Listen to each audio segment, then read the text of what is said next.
आज शाम से सरिस्का कोर में 3 महीने का मानसून ब्रेक। 30 सितंबर तक बंद रहेंगे सरिस्का के कोर रूट।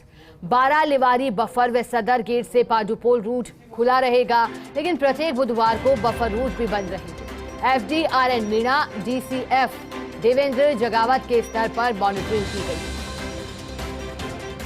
थोड़ा सा पर्यटन के शौकीन और पर्यटन प्रेमियों के लिए खबर ये थोड़ी सी परेशान करने वाली, लेकिन क्योंकि ये इस तरह से हर साल देखने को मिलता है, जब मानसून की एंट्री होती है वैसे ही ब्रेक यहां दिया जाता है और बंद किया जाता है। खासतौर पर सरिस्का की बात कर ली जाए तो प्रत्येक बुधवार को अब बफर रूट भी बंद रहने वाले हैं,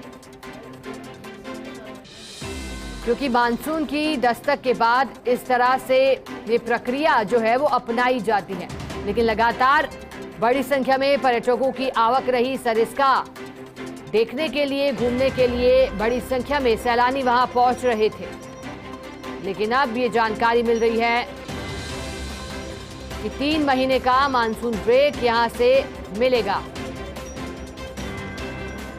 ये जानकारी मिल रही थी कि देखिए, चाहे मानसून ब्रेक से इतर ये सूचना भी आई थी कि हफ्ते में एक दिन वीक ऑफ इन जीव जंतुओं को भी दिया जाएगा, लेकिन फिर इस पर असमंजस की स्थिति बन गई। और चलिए, हमारे साथ ब्यूरो चीफ निर्मल तिवारी जुड़ गए हैं। निर्मल जी, आपसे मेरा प्रश्न, 3 महीने का मानसून ब्रेक दिया गया है, हर साल इस तरह से देखने को मिलता है, लेकिन इस बार मानसून ब्रेक के दौरान क्या कुछ खास रहेगा और फिर कब से खुल पाएंगे वापस से?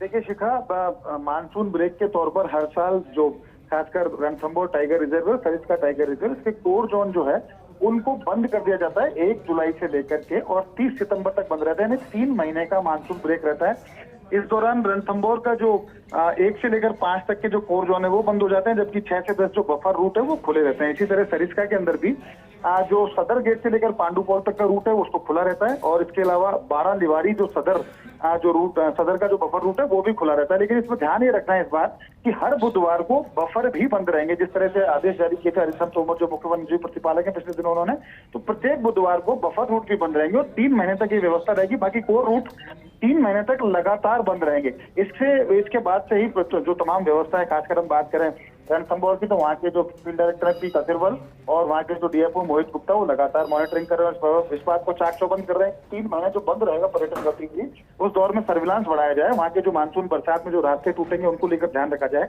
वन और वन्यजीव संरक्षण के काम हो। इसी तरह सरिस्का के अंदर फील्ड डायरेक्टर RN मीणा की बात करें और जो देवेंद्र जगावत वहाँ के DFO, दोनों लगातार मॉनिटरिंग कर रहे हैं। वो भी इस बात की कोशिश कर रहे हैं कि यहाँ जो बफर में जो पर्यटक है उनको किसी तरह की समस्या ना हो, और जो कोर क्षेत्र है उसके अंदर जो भी वन्यजीव है, जहाँ चाहे टाइगर्स की बात करें, क्योंकि सरिस्का में पहली बार 28 हो गई है बाघों की संख्या, तो निश्चित तौर पर वहाँ सर्विलांस बढ़ाने की जरूरत है, क्योंकि 3 महीने पर्यटन गतिविधि बंद रहेगी।